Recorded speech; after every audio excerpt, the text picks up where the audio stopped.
Between just 2 poker sessions within 1 month, this talented amateur who doesn't get much time to play I have 3 kids, so it's tough for me to get away for like more than multiple days.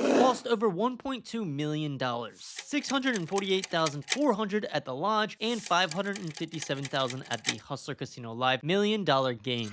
Starting off, our man of the hour, Charles Hook, 3 bets from the cutoff to 11K with King Queen of Diamonds and gets a call from Action Dan, who has Ace Jack of Spades in the low jack. We see a very juicy flop. How about that? Action Dan just flops a boat. Dan checks out of position with his full house, and Hook, with the range advantage, bets, as expected, 10K into 23K. He's got a lot to work with here. A gut shot for the Broadway straight, and backdoor diamonds for the nut flush. And then just a flat call. Dan's only move here is to call, which he does. Now the turn comes the 3 of diamonds, giving Hook that flush draw that makes continuing to bet very nice. He goes 16K into nearly 60K. There's the diamond. Hook is just, it's a tough day for Hook. The 6 of diamonds, giving Hook the nut flush. And it is the nut diamond flush there. That's no good. Flopped. Dead. Here comes the boom. With 75K in the pot, Hook is loving life and bets 53K, unexpectedly walking into huge trouble. It doesn't take long for Dan to announce all in. All in?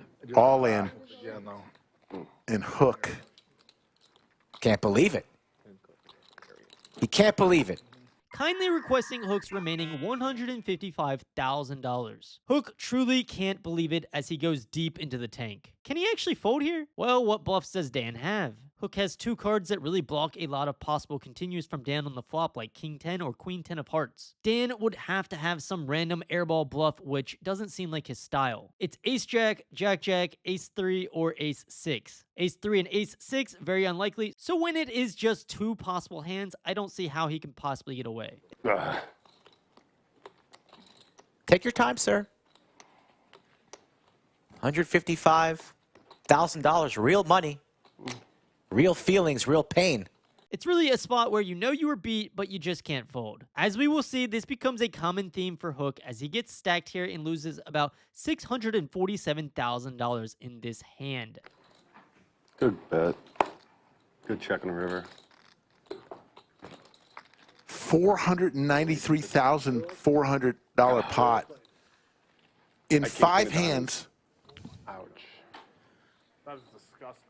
The second potential 6-figure pot of the night starts when Hook raises 10-9 suited, one of my favorite hands, to 2K under the gun. Doug Polk is going set mining as he calls from the hijack with 4-4, and we see Action Dan consider squeezing, but he ends up just making the call with ace-9 off from the big blind. The flop is sickening, 10-9-4. Hook with top 2 and Doug with bottom set. Action checks over to Doug, who bets 2.2K into 6.6K. Action Dan here is pretty happy with middle pair and an ace, so he calls. And despite this flop being pretty dry, there are some straight draws out there like 8-7 and Queen Jack, as well as random top or middle pairs, which Hook must start to get more value from in this pot, so he raises to 15K. Doug makes the easy call and Dan makes the easy fold. Those are 25Ks. Well, I saw what was coming. I'm like, I don't think he's trying to raise to 75K here. I guess we're going to find out. Everybody's got style. The turn is the king of clubs, so one of those potential straight draws does come in, being Queen Jack. This deep, Hook has to play careful and knows not to go too crazy with his 2-pair. He slows down and checks. Doug speeds up and bets 24K into 26K. 24,000 is the bet. Hook calls quickly, and we see the 8 of clubs on the river. A pretty ugly card for Hook, depleting his great hand on the flop to not as so pretty by the river. He checks, and with 86K in the pot, Doug bets 56K. Looks like 56.5. Hook is once again in an annoying spot. He is not loving life, and I mean a lot beats him by now. And Doug does make it an enticing size, but Hook really makes a great play here and actually makes a fold. And then the board just gets so bad and ugly, and he correctly lays down the 2-pair. Nice fold from Mr. Hook. Well played, Doug. Nice fold. He's not betting King Jack, King Queen on that river. He's just checking it back.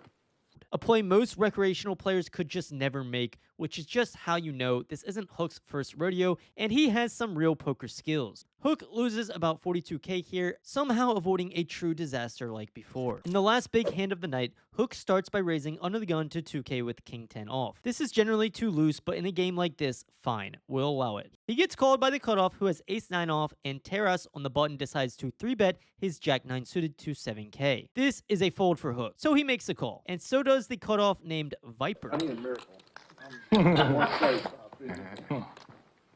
The flop comes queen 10 3 2 clubs. Hook outflopping everyone with middle pair, but Terras with the bottom end of the open-ended straight draw. Terrace. Viper's more interested in his food. 7,000. Terrace is going to go for 1/3 pot. Playing all night. So with position and a strong range, he has lots to work with here. As we see, action checks over to him and he bets small. Hook makes a call. The turn is a gem card for Terrace, the 8 of hearts giving him the absolute nuts. Hook checks, and with 2 draws on board, Terrace bets big, 31k into 36k. In reality, Hook should just probably fold here, which I think he would do a lot of the time, but he decides to put his hero cape on and continue. He makes the call, and the river is the biggest brick of all, the deuce of spades. The brickiest of all bricks. Hook checks, and with 98k in the middle, Terrace has only one option here with the nuts. He fades it all. Didn't need to fade anything with the check mark on the turn, but he didn't know that. Now he knows. You guessed it, putting Hook all in for $115,000. Let's see how this plays out.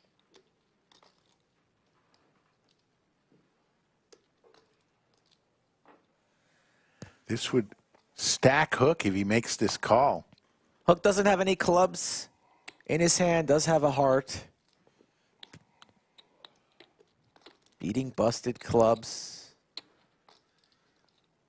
Beating a hand like Jack 10 that might be turning this into a bluff. Losing to all the queens, of course. The sets. And the straight. The Jack 9. He makes the call. Wow, he makes the call. And Hook is stacked.